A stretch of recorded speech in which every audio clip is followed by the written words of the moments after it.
महाराज श्री कश्यप जी की 13 पत्नियां थी।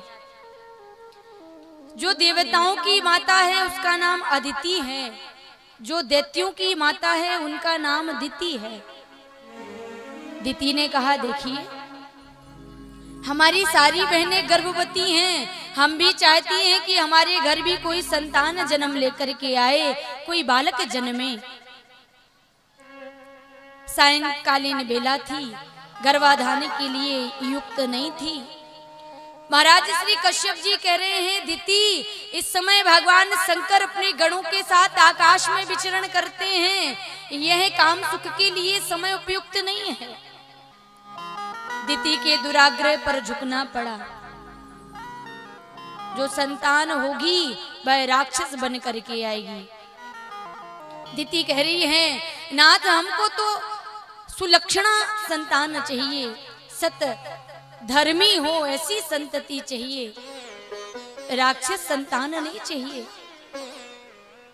श्राप वापस तो नहीं ले सकते, लेकिन दिति जो तुम्हारे पुत्र जन्म लेकर आएंगे उनके लिए नारायण को आना पड़ेगा, कोई साधारण बालक जन्म लेकर के नहीं आएंगे। धन्य है। दिति के गर्भस्थ शिशुओं का प्रभाव धीरे धीरे धीरे धीरे बढ़ने लगा। सभी भयभीत होने लगे। कश्यप जी ने कहा, ये गर्भस्थ शिशुओं का प्रभाव बढ़ रहा है। दिति भयभीत होने लगी तो भगवान श्री नारायण ने कहा, ये जो बालक है ना दिति के गर्भ में, ये साधारण बालक नहीं है, ये तो बैकुंठ के पार्षद हैं हमारे। ये तो पार्षदों मह्यम जय विजय चा कदर थी कृतमाम यदवौ वह कांतामति क्रमम्।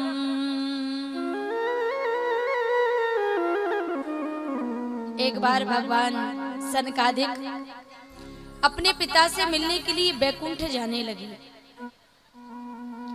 तो यहां श्री लक्ष्मी जी ने कहा नारायण से कि मैं तुम्हारे पार्षदों से बड़ी परेशान हो गई हूं।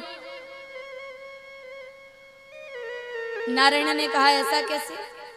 अरे स्वामी, जब भी हम जाते हैं आपके पास कि ये आपके जो पार्षद हैं ये हमको अंदर नहीं आने देते हैं, रोक टोक करते हैं, पूछताछ करते हैं।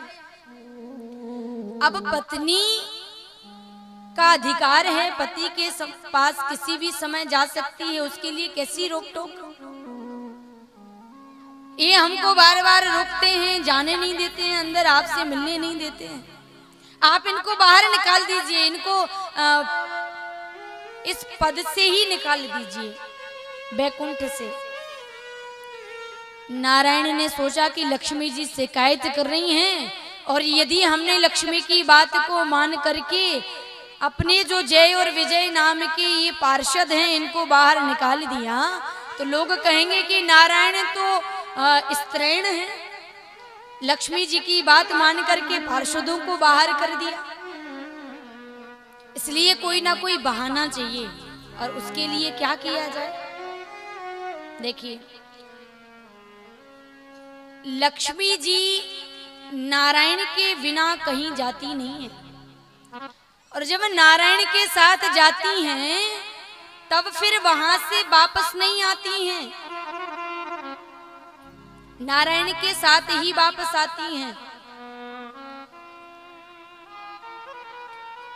यदि कोई लक्ष्मी को चाहता है कि हमारे पास बनी रहे तब उसको नारायण की भक्ति करनी पड़ेगी, लक्ष्मी की भक्ति के साथ साथ, तब मैया लक्ष्मी उसके घर ठहरेंगी। यदि लक्ष्मी जी की अकेली भक्ति करेंगे तो मैया लक्ष्मी किसी भी समय छोड़ करके जा सकती हैं। क्यों? इसलिए क्योंकि जब माता लक्ष्मी नारायण के साथ जाती हैं तो नारायण का वाहन क्या है? क्या है? गरुड़ सवार होकर के जाती हैं, उस पर बैठ करके जाती हैं नारायण के साथ। तो ठहरती हैं, लेकिन जब अकेले लक्ष्मी का स्मरण किया जाता है, लक्ष्मी को ही पूजा जाता है, तो लक्ष्मी जी का वाहन क्या है? उल्लू। क्या है? अब लक्ष्मी का अकेले स्मरण करोगे, अकेले लक्ष्मी को ही चाहोगे, तो मैया लक्ष्मी अपने वाहन उल्लू के ऊपर बैठ कर के आएंगी और उल्लू बना के चली जाएंगी। अब बताइए कैसी लक्ष्मी चाहते हैं आप लोग? ठहरने वाली चाहते हैं कि आए लक्ष्मी और जाए?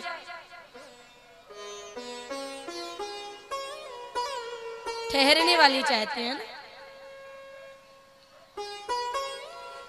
मैया लक्ष्मी ने कहा कि आप अपने पार्षदों को बाहर निकाल दीजिए, ये हमारी बात नहीं मानते हैं। नारायण ने कहा समय आएगा तो वो भी करूंगा। सनकादिकों को बुला लिया। जिस समय सनकादिक आए तो पार्षदों ने, जय और विजय ने रोक लगा दी। अभी रुकिए, हमारे स्वामी के भोजन के बाद विश्राम का समय है। हमारे पिताजी इस समय विश्राम कर रहे हैं। तो सनकादिकों ने कहा कि हमें भी मालूम है कि नारायण हमारे भी पिता हैं, विश्राम का समय है, लेकिन तुम पार्षद हो, रोकने का मुझे अधिकार नहीं है। श्राप दे दिया, राक्षस हो जाओ। तो वही बैकुंठ के पार्षद जय और विजय हिरण्याक्ष और हिरण्यकश्यप बन के आते हैं। दिति के गर्भ में जो बालक हैं वह हिरण्याक्ष यानी लोभ और हिरण्यकश्यप यानी अभिमान बन के आते हैं। और फिर रावण और कुंभकर्ण बन के आते हैं। फिर वही शिशुपाल और दंतवक्र बन के आते हैं। इस प्रकार भगवान श्री सुखदेव जी कह रहे हैं, परीक्षित जहां भेद बुद्धि है वहां अभिमान और लोभ दोनों जन्म लेकर के आएंगे, और जहां अभेद बुद्धि है वहां समस्त देवता प्रकट होकर के आएंगे। भगवान ब्रह्मा जी भजन कर रहे हैं, संकीर्तन में तन्मय हैं। भजन करते करते करते करते ब्रह्मा जी को छींक आ जाती है, और जो ही ब्रह्मा जी को छींक आती है तब उनकी नासिका से एक सूकर निकलता है। बाराह बन करके भगवान ने अवतार धारण किया। बोलिए बाराह भगवान की जय हो।